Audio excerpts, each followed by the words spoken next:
Perkenalkan, nama lengkap saya Emmanuel Kiaga Belen, NIM 1903030040,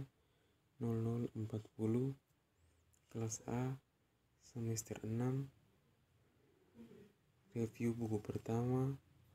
Di sini saya akan mempresentasikan hasil review buku pertama dengan tema pendekatan politik slogan. Pendekatan politik slogan menawarkan serangkaian perspektif yang berbeda untuk memahami konsep kebijakan luar negeri Cina. Pertama, pendekatan ini menunjukkan bahwa konsep kebijakan luar negeri Cina paling baik dipahami sebagai slogan-slogan politik multifungsi, bukannya berwawasan baik dan jelas strategi geopolitik yang ditentukan. Saat membahas diplomatik Tiongkok, banyak analisis internasional dan dari Cina sering menunjuk ke kebijakan luar negeri yang didukung oleh rencana strategis yang diperhitungkan dengan cermat. Misalnya, inisiatif Sabuk Jalan telah secara luas ditafsirkan sebagai strategi besar yang dipikirkan dengan baik. Analisis yang relevan menunjukkan bahwa pengenalan inisiatif Sabuk Jalan adalah pengumuman Beijing master plan yang dibuat dengan hati-hati, yang akan dibuka secara menyeluruh sesuai desain atau pendekatan politik slogan. Sebagaimanapun menunjukkan bahwa konsep inisiatif Sabuk Jalan adalah politik multifungsi slogan untuk memobilisasi aktor domestik dan internasional. Pada awal berdirinya inisiatif Sabuk Jalan dan tidak mengandung arti yang konkret, tetapi tetap tidak jelas untuk mengakomodasi kepentingan aktor domestik dan internasional. Dengan demikian, dukungan mereka itu juga harus berkembang sesuai dengan tanggapan domestik dan kancah internasional, dalam hal ini pengenalan atau Belt on Road Initiative. Pendekatan slogan ini berpendapat bahwa yang terakhir, jika sama atau tidak, lebih penting dari yang pertama.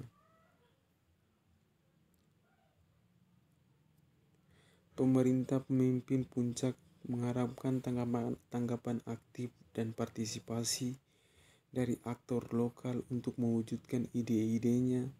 Banyak analisis internasional menerima begitu saja bahwa proses ini otomatis dalam konteks otoriter.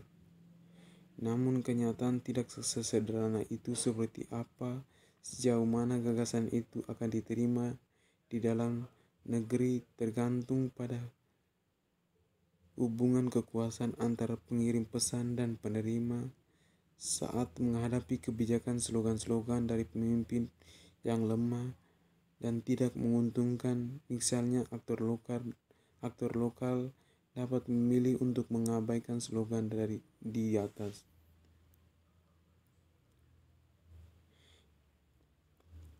Dibandingkan dengan slogan-slogan ideologis ini, sebagian besar kebijakan luar negeri konsep yang relatif kurang politis dan sensitif mengenai politik elit. Namun untuk konsep tanda tangan yang mendefinisikan warisan politik para pemimpin puncak, mereka melakukan fungsi penegasan kekuasaan yang serupa, misalnya Sabuk dan inisiatif Jalan dan komunitas masa depan bersama untuk umat manusia.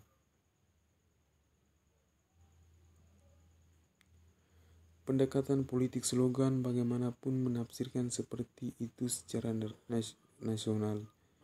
Dukungan slogan tanda tangan sebagai seni kebenaran politik. Di bawah dukungan nasional ini ada beberapa yang setia sepenuh hati Beberapa yang telah melakukan lebih dari sekedar basa-basi, yang lain mengejar keuntungan individu atau campuran keduanya. Pertunjukan sejarah Tiongkok bahwa sikap mendukung slogan hanyalah taktik politik tersembunyi berbagai strategi manipulasi slogan. Dalam hal ini tidak ada orang yang pemimpin pernah benar-benar memiliki kendali penuh atas konsep tanda tangan mereka.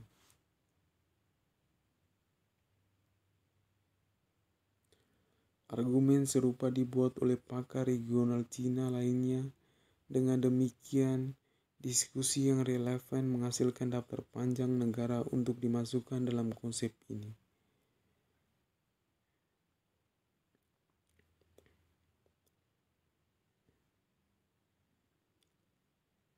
Hal ini menunjukkan bahwa gagasan politik luar negeri dapat dimuat oleh aktor lokal dengan substansional dengan berbagai tujuan kebijakan sehingga tidak sepenuhnya berada di bawah pusat kendali pemerintah.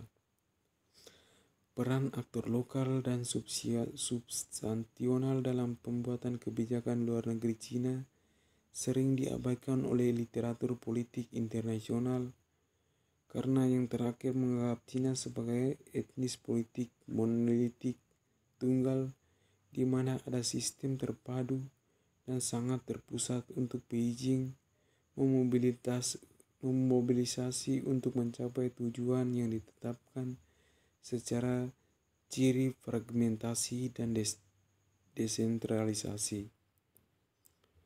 Dalam sistem otoriter sebelum 1966, Le Verrier dan Oxenmeyer 1988 itu memunculkan globalisasi juga telah berkontribusi pada fenomena dengan demikian menyebabkan internasionalisasi negara partai Cina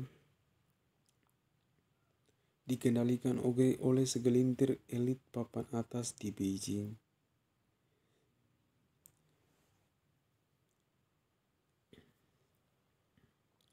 Kebijakan pribadi dalam kerajinan slogan-slogan kebijakan tersebut, narasi propaganda Tiongkok ini dapat dipahami dalam konteks fungsi slogan-slogan tersebut di propaganda domestik dan penegasan kekuasaan. Namun itu bermasalah untuk mengambil slogan. Pembentukan slogan tanda tangan biasanya dilakukan oleh sekelompok analisis akademis dan kebijakan bersama dengan para petinggi pemimpin.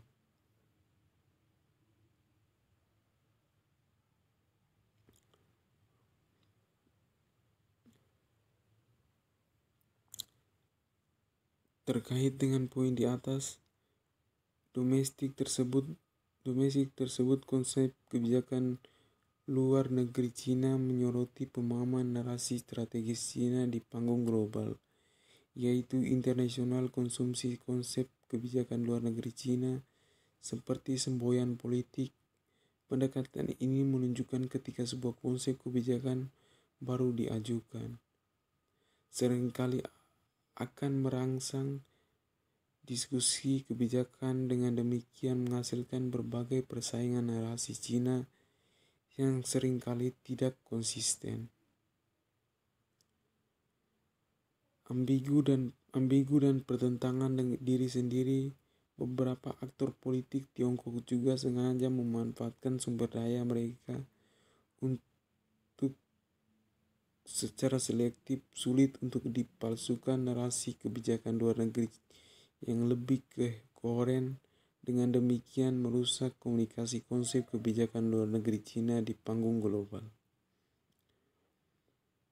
Baik, demikian hasil presentasi saya. Kurang dan lebihnya saya ucapkan limpah terima kasih dan selamat malam.